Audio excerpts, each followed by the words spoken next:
Hello everyone, welcome back once again. Previous video में हमने ये समझा कि नॉर्मल डिस्ट्रीब्यूशन को डेटा साइंस और मशीन लर्निंग जैसे इंपॉर्टेंट फील्ड्स में कहां पर यूज किया जा सकता है। ठीक है, और इस वीडियो से मैं इस टॉपिक को कंटिन्यू कर रही हूँ आगे की तरफ। प्रॉपर नॉर्मल डिस्ट्रीब्यूशन का जहां पे काम पड़ता है, हम उन क्वेश्चंस को कैसे सॉल्व करते हैं ना, इस डायरेक्शन में हम प्रॉपर टॉपिक पर आ रहे हैं अब यहाँ पे।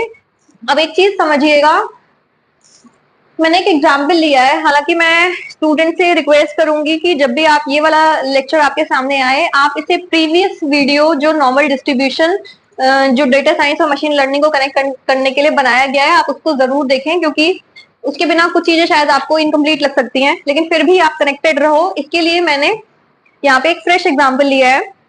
मान लिया हमारे पास 1000 बल्ब्स हैं, ठीक है, जिनकी एवरेज लाइफ टाइम 10 ईयर्स है। एक एग्जाम्पल से स्टार्ट कर रहे हैं कनेक्ट करने के लिए। तो एवरेज लाइफ टाइम का क्या मतलब होता है? एवरेज लाइफ टाइम का मतलब होता है कि डीलर ये बोल रहा है कि 10 ईयर्स तो वो बल्ब चलेंगे, आगे का पता नहीं। मतलब फॉर एग्जांपल आप इन जनरल लाइफ में भी देख सकते हो कि जब आप मार्केट से कोई इलेक्ट्रिकल अप्लायंस लेने जाते हो, कोई ट्यूबलाइट लेने जाते हो, तो वो बोलता है शॉपकीपर कि ये 2 साल इसकी वारंटी पीरियड है। वारंटी पीरियड का मतलब क्या होता है? वारंटी पीरियड का मतलब यही होता है कि वो 2 साल तो चलेगी, आगे का मुझे पता नहीं, है ना। मतलब उसकी एवरेज लाइफ वो 2 ईयर्स बता करके चलता है। ऐसे ही कोई भी इलेक्ट्रिकल अप्लायंस हो, ये उसके साथ मेंशन ऑलरेडी होता है, वहां तक की गारंटी वो लेता है, अदरवाइज मतलब उसको फिर नहीं, मतलब उसकी गारंटी लेता है एक टाइम पीरियड के बाद। और खाली इलेक्ट्रिकल अप्लायंस में नहीं, ऐसा नॉर्मली हर फील्ड में होता है। अगर आप कोई दवाई लेने जाओगे, दवाई की भी एक एक्सपायरी डेट होती है। एक्सपायरी डेट वही होती है कि इसकी एवरेज लाइफ इतनी है, आगे का मुझे पता नहीं, मैं आगे की वो गारंटी नहीं देता। तो वो एक तरह से उसकी एवरेज लाइफ ही बताई जाती है कि ये इसकी एवरेज लाइफ है। तो वैसे ही यहाँ पे हमने कोई सर्वे कर रहे हैं 1000 बल्ब्स के ऊपर, जिनकी एवरेज लाइफ टाइम 10 ईयर्स बताई गई है।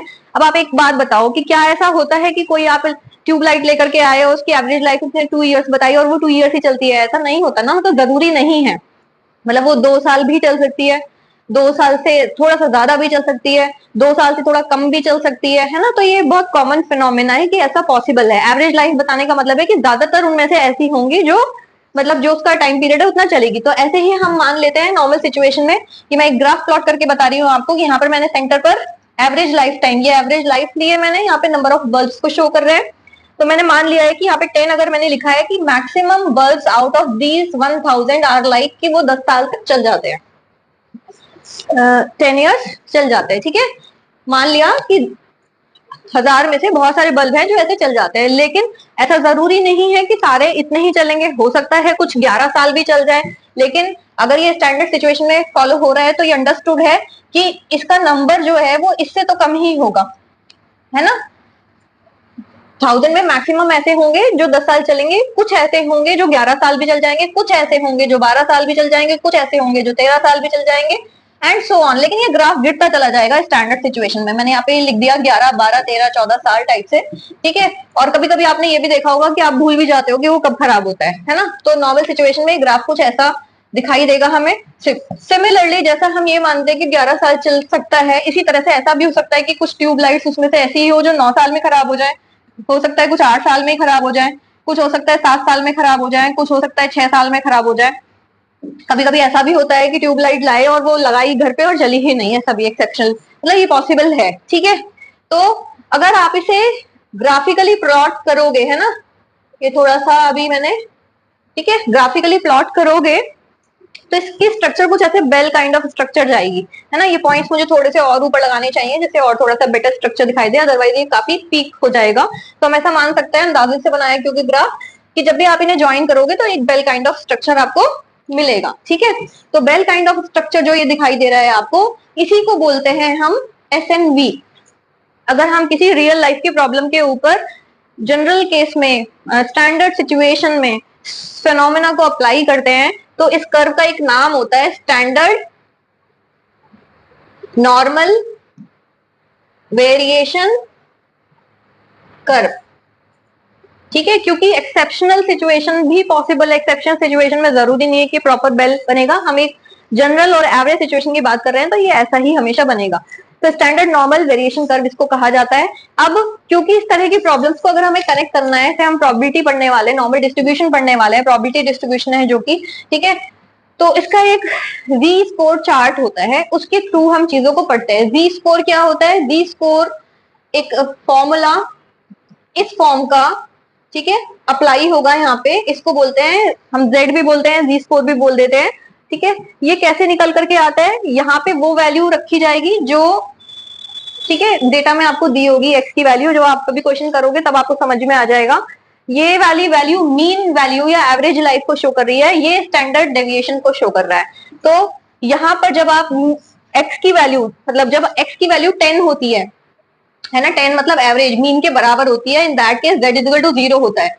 मतलब इस लाइन पर म्यू की वैल्यू अगर 10 है, ठीक है, तो z की वैल्यू यहाँ पर हमेशा 0 होती है। अगर z के टर्म्स में हम इसको देखेंगे तो z की वैल्यू यहाँ पे 0 होती है। अभी आपको कुछ चीजें थोड़ी सी डिस्कनेक्टेड लगेंगी, जैसे जैसे आप आगे पढ़ते चले जाओगे आप चीजों से, फिनोमेना से अपने आप कनेक्ट हो जाओगे। तो इसलिए वीडियो के साथ बने रहें, आपको आगे जाके चीजें क्लैरिटी की तरफ बढ़ती चली जाएंगी, ठीक है।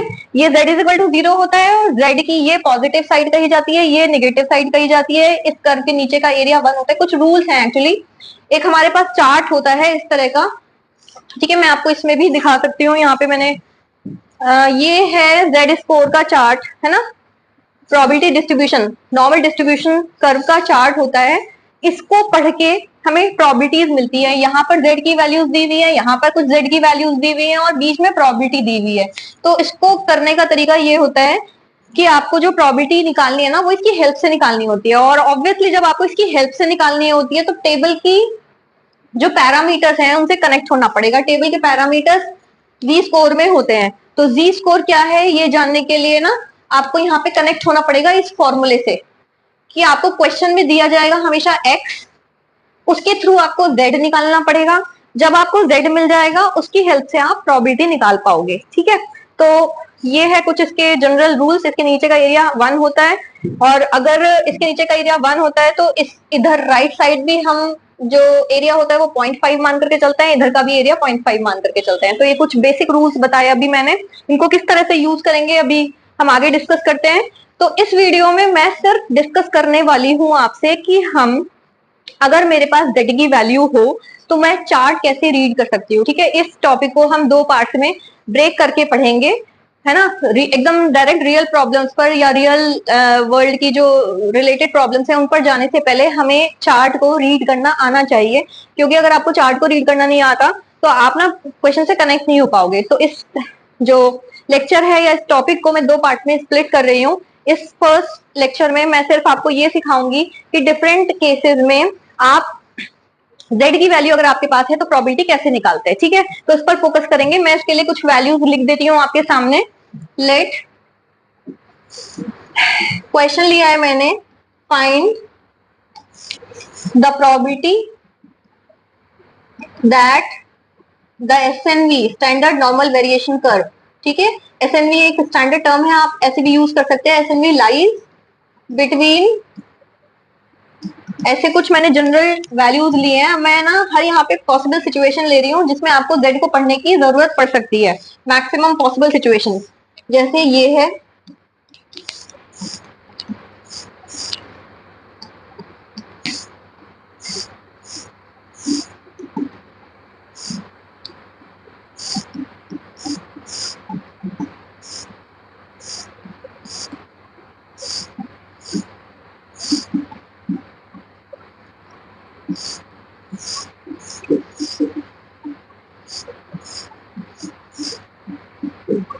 मैंने आपकी मैक्सिमम पॉसिबल सिचुएशंस ले ली जिन केसेस में आपको z को पढ़ करके प्रोबेबिलिटी निकालने की जरूरत पड़ सकती है, ठीक है। तो पहला जैसे हम डिस्कस कर लेते हैं यहाँ पर कि आपको प्रोबेबिलिटी निकालनी है इस बात की when your z lies between this and this, ठीक है। तो आप इसके लिए छोटा सा अपना एसएनवी बनाओगे। सबसे आसान तरीका बता रही हूँ, इधर की जितनी वैल्यूज मार्क करोगे वो पॉजिटिव मार्क करोगे, इधर की जितनी वैल्यू वो निगेटिव वाली पार्ट की, जो जैसे यहाँ पे माइनस मार्क है ना, वो निगेटिव वाली इधर लेफ्ट साइड पे मार्क करोगे। z इज इक्वल टू 0 यहाँ सेंटर पर होता है ना। तो z इज इक्वल टू 0 से लेकर के z इज इक्वल टू 1.4 तक की वैल्यू आपको निकालने के लिए कहा गया है। ये वाला जोन का एरिया या प्रोबेबिलिटी आपको निकालने के लिए बोली गई है। तो आपको करना क्या है, आपको इस वैल्यू को देखना है 1.4 और अपने नॉर्मल डिस्ट्रीब्यूशन चार्ट पर जाना है। यहाँ पर आपको कहीं पर 1.4 दिखाई देगा, ये रहा 1.4। 1.4 के सामने और 0 के नीचे एक वैल्यू दिखाई देगी आपको, जो मुझे दिखाई दे रही है यहाँ पे 0.4192, वो आप नोट करोगे 0.4192। ठीक है, यही वाली वैल्यू इस पार्ट की प्रोबेबिलिटी है, क्योंकि जब हम चार्ट में पढ़ते हैं ना, अगर आप z की वैल्यू के अलोंग देख रहे हो, जैसे 1.4 के सामने देख रहे हो, तो वो हमेशा ही ये रूल होता है कि z इज इक्वल टू 0 से लेकर के पर्टिकुलर पॉइंट तक के बीच की प्रोबेबिलिटी को बताता है। ठीक है, पर्टिकुलर पॉइंट से लेकर के 0 से लेकर के पर्टिकुलर पॉइंट तक की प्रोबेबिलिटी को बताता है। तो ये वाली वैल्यू इतनी नोट करी जाएगी, ये प्रोबेबिलिटी है इस पार्ट की। सिमिलरली बी पार्ट अगर मैं ये ले रही हूँ कि -1.3 ऐसे लिया है ना, इसको फोकस करते हैं। पहले हम यही प्लॉट कर लेते हैं, एसएनवी माइनस है तो मैं इधर प्लॉट कर रही हूँ। आपको माइनस यहाँ पे शो करने की जरूरत ऐसे होती नहीं है, बस ये पता रखना चाहिए कि माइनस यहाँ पे प्लॉट होगा लेफ्ट साइड पे, और z इज इक्वल टू 0 यहाँ पे प्लॉट होगा। ठीक है, मतलब इस जोन की प्रोबेबिलिटी आपसे पूछी जा रही है। आप क्या करोगे, आप करोगे फिर से नॉर्मल डिस्ट्रीब्यूशन चार्ट पर जाओगे। यहाँ पर ये भी z की वैल्यू है, ये भी z की वैल्यू है, आपको इधर देखना है 1.3 के सामने और 0 के नीचे 0.4032 लिखा हुआ है। 0.4032 मैंने मार्क कर लिया। ठीक है, ये प्रोबेबिलिटी इस वैल्यू के रिस्पेक्ट में, z की वैल्यू के रिस्पेक्ट में आपको प्रोबेबिलिटी दे रहा है। अगर ये आपने 1.3 के सामने देखा है तो ये अंडरस्टूड है कि ये वैल्यू z इक्वल टू 0 से लेकर के उस पॉइंट तक की प्रोबेबिलिटी को बता रहा है।